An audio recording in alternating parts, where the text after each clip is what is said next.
Hello दोस्तों, कैसे हो आप लोग। तो आपका इस वीडियो में बहुत बहुत स्वागत है। तो दोस्तों, एसएससी जेईई अगर आपको क्रैक करना है तो ये वीडियो है सिर्फ आपके लिए। तो हम जानते हैं कि एसएससी जेईई के एग्ज़ाम बहुत लोग देते हैं, लेकिन वो गलती क्या करते हैं, वो गलती करते हैं कि वो एसएससी के पीवाईक्यू तो लगाते हैं तो उसके बीच का कॉन्सेप्ट समझते नहीं है। तो इस वीडियो में हम एसएससी जेईई पीवाईक्यू के सिर्फ क्वेश्चन ही नहीं बनाएंगे, साथ ही साथ उसका कॉन्सेप्ट समझेंगे, उसकी ट्रिक जानेंगे और सबसे इंपॉर्टेंट टाइम मैनेजमेंट जानेंगे। तो आइए दोस्तों शुरू करते हैं, और याद रखिए हर एक क्वेश्चन के बाद मैं आपको ट्रिक दूंगा, तो बने रहो वीडियो के साथ। और आज की वीडियो आपके लिए बहुत इंटरेस्टिंग और नॉलेजेबल रहने वाली है, क्योंकि हम इसमें जो हमारे रिमेनिंग क्वेश्चन है हम उसको सॉल्व करेंगे। तो मैंने आपको कल एक होमवर्क दिया था, जो था आपका a load with an apparent power of 25 kVA and a power factor of 0.8 lagging needs to be improve to a power factor of 0.95 lagging. तो लिखा है what is the new apparent power in kVA after correction. मतलब हमारे जो पहले जो हमें power दी है एस की वैल्यू, S1 ले लेता हूँ इसको, पहली जो लिखी है उसकी वैल्यू दी है हमें 25 kVA। ठीक है, S1 होती है हमारी एपरेंट पावर, इसकी यूनिट होती है kilowatt kVA, kilo volt ampere. और ये कब है, जब हमारे cos फाई, जो हमारा पहला पावर फैक्टर है, cos फाई 1 कर दूँ, cos फाई 1 की वैल्यू है हमारी 0.8। तो इसने हमें पूछा है जब हमारा पावर फैक्टर 0.95 हो जाए, मतलब cos फाई 2 की वैल्यू 0.95 हो जाए, तो उस केस में s की वैल्यू बतानी है। उस केस में s न्यू है, S2 की वैल्यू बतानी है। ठीक है, तो हमारा पावर फैक्टर क्या क्या क्या होता है, पावर फैक्टर होता है हमारा P/S। ठीक है, तो हमें पहले P की वैल्यू चाहिए, मतलब एक्टिव पावर की वैल्यू चाहिए। तो एक्टिव पावर हम यहाँ से पहले केस से एक्टिव पावर की वैल्यू निकालते हैं, P की वैल्यू। तो मैं कलर चेंज कर लेता हूँ। तो P की वैल्यू क्या होती है, P is equal to S into cos theta या कॉस फाई, जो हमारा पावर फैक्टर की वैल्यू है। तो S की वैल्यू कितनी है यहाँ पर, S की वैल्यू 25 kV है, 25 इंटू कॉस फाई की वैल्यू है 0.8। 25 इंटू 0.8 करेंगे तो हमारा आ जाएगा 20, और ये kVA में चल रहा है तो kVA आ गया। अब हमें S2 की वैल्यू निकालनी है, मतलब सेकंड टाइम में जो हमारा, जब हमने पावर फैक्टर को इम्प्रूव करा इतना, उस टाइम में हमारी S2 की वैल्यू क्या होगी। तो S2 की वैल्यू क्या हो जाएगी हमारी, जो हमारे cos फाई की वैल्यू होती है, cos फाई की वैल्यू हमारी क्या होती है P/S। ठीक है, तो हमें यहाँ से S की वैल्यू निकालनी है। S की वैल्यू निकालनी है तो S यहाँ आ जाएगा और फाई cos फाई नीचे आ जाएगा। तो S की वैल्यू क्या हो जाएगी हमारी P/cos फाई। cos फाई जो हमारा सेकेंड केस में है फाई की वैल्यू है, तो ये हो जाएगी आपकी 20 kVA अपॉन 0.95। तो 0.95 है, मतलब करीबन करीबन 1 है। तो ये आपका 1 को आपको 20 में डिवाइड करोगे तो 20 से थोड़ा ज़्यादा आएगा। तो 20 से थोड़ा ज़्यादा ऑप्शन ये देखिए, D 21.05 kVA। तो इसमें जो आपकी मेन जो आपका कॉन्सेप्ट था, वो एक तो आपको यहाँ पर सबसे पहले एक्टिव पावर निकालनी थी ये, देन उसके बाद आपने cos फाई की वैल्यू यहाँ पर से निकालनी थी, और इसमें से फिर S की वैल्यू के थ्रू हमने इसका आंसर निकाल लिया। तो आइए अगला क्वेश्चन देखते हैं। तो अगला क्वेश्चन ये रहा। तो इसमें दिया है 8 ampere load with an impedance of 5 + j12 ohm is connected to a 200 volt source. ठीक हो गया। A parallel capacitor is added, the power factor to unity. एक हमने कैपेसिटर का यूज़ करा है, पैरेलल कैपेसिटर का, जो हमारे पावर फैक्टर को यूनिटी बना रहा है। तो इसमें दिया है what is the value of the capacitance in microfarad if the frequency is 50 hertz. अगर फ्रीक्वेंसी 50 हर्ट्ज है तो उस टाइम हमारे जो हमारी माइक्रोफेराड में कैपेसिटेंस की वैल्यू है हमें वो बतानी है। तो ठीक हो गया, हम इसको सॉल्व करते हैं। तो हमें क्या क्या दिया है पहले वो लिख देता हूँ मैं। हमें करंट की वैल्यू दी है, आई की वैल्यू हमें 8 एम्पियर दी है। ठीक है, और ये जेड की वैल्यू दी है हमें, इम्पीडेंस जेड होता है, जेड की वैल्यू हमें दी है 8 + j12 ओम। ठीक है, ये हमें जेड की वैल्यू दे दी। और वी वोल्टेज की वैल्यू है, वो है हमारी 200 वोल्ट। ठीक है, एक हमने पैरेलल कैपेसिटर कनेक्ट करा है जिसने हमारा पावर फैक्टर को यूनिटी बना दिया, मतलब हमारा पावर फैक्टर क्या हो गया 1 हो गया, cos फाई की वैल्यू 1 होगी। तो पूछा उस केस में कैपेसिटेंस की वैल्यू बताओ, और हमें फ्रीक्वेंसी भी गिवन है। फ्रीक्वेंसी कितनी गिवन है, फ्रीक्वेंसी हमारी 50 हर्ट्ज। तो हमें कैपेसिटेंस की वैल्यू निकालनी है। कैपेसिटेंस क्या होता है, XC, रिएक्टिव कैपेसिटेंस XC को हम लिखते हैं 1/j ओमेगा C। पैरेलल में कनेक्ट है तो XC वाला हमें थोड़ा टफ पड़ेगा। हम क्या निकालते हैं, BC कैपेसिटिव ससेप्टेंस। ये क्या होगा हमारा, J ओमेगा C। या अगर सिर्फ मैग्नीट्यूड लेंगे तो ये हो जाएगा 2 पाई FC। ठीक है, तो यहाँ से हमने C की वैल्यू निकालनी है। तो इसके लिए सबसे पहले हमें चाहिए ये आपका BC की वैल्यू यहाँ पर हमें चाहिए। तो हमें दिया गया है Z की वैल्यू दी है। ठीक है, और ये हमारे कैसा है, ये इम्पिडेंस है ZL, लोड इम्पिडेंस की वैल्यू हमें दी है 8 + J12। नहीं सॉरी, ये 5 है। अच्छा, ये 5 है, मैं 8 लिख रहा हूँ, ये 5 है, 5 + J12। ठीक हो गया। तो ये है हमारा इम्पिडेंस। तो हम सबसे पहले निकालेंगे, पैरेलल के केस में एडमिटेंस निकालते हैं। एडमिटेंस को लिखते हैं Y, जो होता है Y = 1/Z। ठीक है, 1/Z मतलब 1/5 + J12। अगर हम इसका हर परिमेयकरण मतलब रैशनलाइज करेंगे तो ये इसका जो डिनोमिनेटर में पार्ट है ये आपका मल्टीप्लाई हो जाएगा, और इसका जो ये जो प्लस है वो माइनस हो जाएगा। 5 - J12/5 - J12। ठीक है, तो यहाँ से क्या आ जाएगा, ये 5 - J12 ऊपर वैसे रहेगा, ये 1 से मल्टीप्लाई हुआ तो 5 - J12 भी आ जाएगा। और नीचे आपका ये A + B A - B का होल स्क्वायर बन गया है। A + B A - B क्या होता है आपका A² - B²। A² मतलब ये हो जाएगा 25, और B² मतलब 12 का स्क्वायर 144, और J² का होता है वैल्यू -1, तो माइनस प्लस हो जाएगा, प्लस हो जाएगा ये 144। ठीक है, तो इसके आगे क्या आ जाएगी इसकी वैल्यू, ये आएगा 5 - J12/169। ठीक है, अब इसको थोड़ा स्लाइड करता हूँ, ये मिट जाएगा। ठीक है, हमें पता है इसकी वैल्यू आ गई 5 - J12/169। ठीक है, थोड़ा नीचे करते हैं। तो हमारी जो Y की वैल्यू आई थी वो आई थी 5 - J12/169। ठीक हो गया, ये हमारी Y की वैल्यू आई है। Y को इसमें एक हम इसके रियल पार्ट जो हमारा 1/169 ये रियल पार्ट है, और ये इमेजिनरी पार्ट है J12/169। ठीक है, तो यहाँ से ये हमारा इसका इमेजिनरी पार्ट है, और हमें क्या दिया है, हमें पावर फैक्टर है UPF दे दिया, मतलब यूनिटी पावर फैक्टर दिया। यूनिटी पावर फैक्टर कब होगा, जब हमारा इमेजिनरी पार्ट की वैल्यू 0 होगी। ठीक है, इमेजिनरी पार्ट की वैल्यू 0 होगी। तो यहाँ पर ये जो BL की वैल्यू है ये इतनी आई है। तो हमें क्या आया, क्या मिला यहाँ से, BL की वैल्यू हमें मिली है माइनस, मैग्नीट्यूड लेंगे तो -12/169। तो हमें इसको 0 करना है, मतलब हमें BL और BC की वैल्यू ऐसी लानी है कि ये टोटल आपका इमेजिनरी पार्ट 0 हो जाए। तो यहाँ से जो BC की वैल्यू आ जाएगी, कैपेसिटिव ससेप्टेंस की वैल्यू हो जाएगी, वो प्लस में आ जाएगी, प्लस, और बाकी वैल्यू सेम रहेगी 169। तो यहाँ से इसकी वैल्यू आ गई, और हमने अभी BC की वैल्यू लिखी थी, क्या होती थी 2 पाई FC। ठीक हो गया, और यहाँ से हमें C की वैल्यू निकालनी है। तो C की वैल्यू क्या हो जाएगी, ये BC की वैल्यू जो आ रखी है 12/169, और ये यहाँ मल्टीप्लाई में डिवाइड में चल जाएगा, क्या आ जाएगा 2 पाई इंटू फ्रीक्वेंसी है 50 हर्ट्ज। ठीक है, इसको जब हम सॉल्व करेंगे तो ये हमारा आ जाएगा 226.02 माइक्रोफैराड। ठीक है, हमने पैरेलल के केस में क्या करा, क्या हमने पहले यहाँ से Y हमने जो Z था इम्पिडेंस उसको हमने Y में कन्वर्ट करा, एडमिटेंस में YL में कन्वर्ट करा। तो इसमें से एक इमेजिनरी, एक रियल पार्ट और इमेजिनरी पार्ट में हमने सेपरेट करा, और हमें पावर फैक्टर यूनिटी चाहिए। यूनिटी मतलब हमारा सिर्फ रजिस्टिव लोड होना चाहिए, मतलब ये वाला टर्म हमारा कैंसिल हो जाना चाहिए। ये BL की वैल्यू आई, और BC की वैल्यू हमें कैंसिल करने के लिए, ये नेगेटिव साइन है तो हमें पॉजिटिव में चाहिए थी, तो BC की वैल्यू ये आ गई, कैपेसिटिव ससेप्टेंस की वैल्यू। जब हम इसकी वैल्यू पता चल गई तो हम डायरेक्ट यहाँ से C की वैल्यू निकाल सकते हैं बाय यूजिंग दिस फार्मूला। ये हमने यूज़ करा, तो इसका आंसर आया 226.02 माइक्रोफैराड।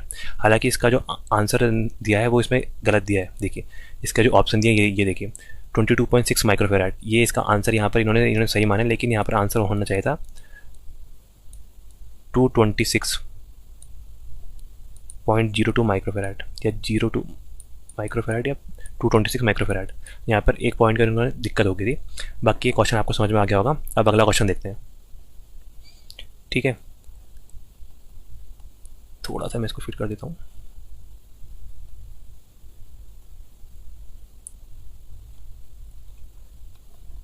तो ये रहा क्वेश्चन। क्वेश्चन में दिया है हमारा, which of the following statement about the reverse saturation current in PN junction diode is most accurate, मतलब कौन सा इसमें से ऑप्शन जो आपका पीएन जंक्शन डायोड में रिवर्स बायस के लिए बिल्कुल सूटेबल है। पहला ऑप्शन दिया है it is equal to the forward current when the diode is in forward bias. Second दिया है it increases significantly when an increase in reverse bias voltage. Third दिया है it is highly dependent on the temperature of the diode. और fourth दिया है it is primarily due to the diffusion of majority carrier across the junction. तो देखिए इसका सही answer क्या होगा। देखिए रिवर्स रिकवरी करंट जो होती है हमारी यहाँ पर, ये रिवर्स सैचुरेशन करंट जिसको हम आई नॉट बोलते हैं, ये हमारी टेम्परेचर डिपेंडेंट होती है। ये क्या होती है, टेम्परेचर में डिपेंड करती है। और एवरी 10 डिग्री सेंटीग्रेड अगर हम टेम्परेचर को इंक्रीज़ करते हैं, एवरी 10 डिग्री सेंटीग्रेड अगर हम टेम्परेचर को इंक्रीज़ करते हैं तो इससे क्या होता है, हमारी जो आई नॉट की वैल्यू है वो डबल हो जाएगी, मतलब वो दुगनी हो जाती है आई नॉट की वैल्यू हर 10 डिग्री सेंटीग्रेड को बढ़ाने पर। ठीक है, तो पहला ऑप्शन इन्होंने दिया है it is equal to the forward current when the diode is forward bias, बिल्कुल गलत। ये हमारी जो आपकी रिवर्स सैचुरेशन करंट है ये रिवर्स बायस के अंदर फ्लो होती है और ये लीकेज करंट होती है जिसकी वैल्यू बहुत कम होती है। सेकंड दिया है it is significantly it increases significantly with the increase in reverse bias voltage. देखिए यहाँ पर क्या है, रिवर्स बायस वोल्टेज जब हम बढ़ाते हैं तो रिवर्स बायस वोल्टेज से डिफ्लेक्शन विड्थ की आपकी लेंथ बढ़ जाती है, मतलब डिफ्लेक्शन विड्थ की जो हमारी लेंथ है WL वो इंक्रीज होती है रिवर्स बायस वोल्टेज बढ़ाने से, ना कि आई नॉट। तो ये ऑप्शन गलत हो जाएगा। अगला ऑप्शन है it is highly dependent on the temperature of the diode, ये बिल्कुल सही आंसर है सी। ये क्योंकि कोई भी अगर हमारा डायोड है जर्मेनियम या सिलिकॉन, उसमें अगर हमारा टेम्परेचर बढ़ेगा, टेम्परेचर बढ़ता है, अगर 10 डिग्री के तक का टेम्परेचर बढ़ रहा है तो ये अपनी डबल हो जाएगी। ठीक है, और हमारा अगला ऑप्शन दिया है it is primarily due to the diffusion of majority carriers, ये तो बिल्कुल नहीं होगा क्योंकि हमारी जो रिवर्स सैचुरेशन करंट है ये माइनॉरिटी कैरियर्स के कारण फ्लो होती है।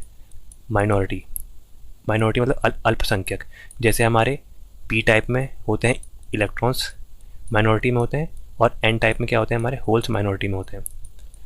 तो आपको समझ में आ गया होगा। अब अगला क्वेश्चन देखते हैं।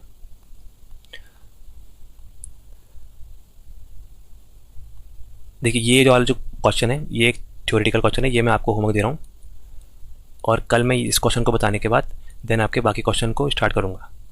तो आइए पहले अगला क्वेश्चन देखते हैं।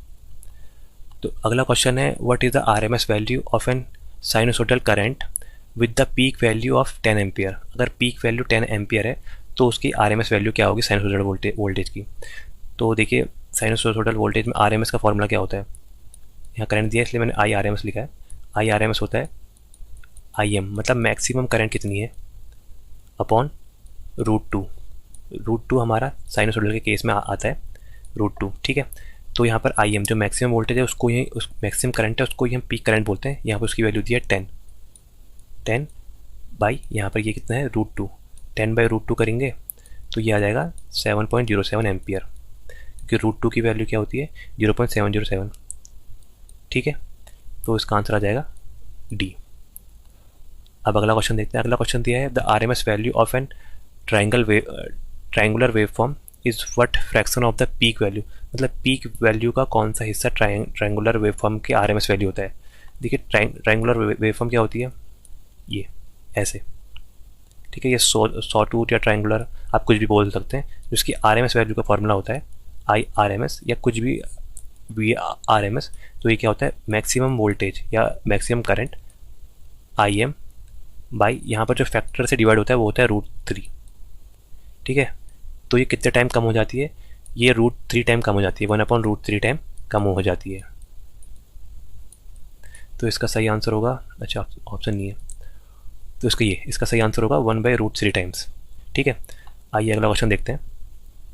इसमें हमारा अगला क्वेश्चन दिया है which of the following is the major factor contributing the depreciation factor और maintenance factor in lightning calculation. ठीक है, लाइटनिंग कैलकुलेशन में हमारा कौन सा फैक्टर इसमें मेन है। ठीक है, तो इसमें दिया है the age and wear of the luminaire housing, B दिया है the reduction of the lamp lumen output over its life time, third दिया है आपका the type of ballast use with the luminaire, और फोर्थ से दिया है the colour temperature changes of the lamp over time. तो हमें सबसे पहले देखना है कि ये आपका डेप्रिसिएशन फैक्टर क्या होता है। मैं यहाँ पर लिख देता हूँ डेप्रिसिएशन फैक्टर DF। तो डेप्रिसिएशन फैक्टर होता है ल्यूमिनेंस या इल्यूमिनेशन, आप कुछ भी लिख सकते हैं,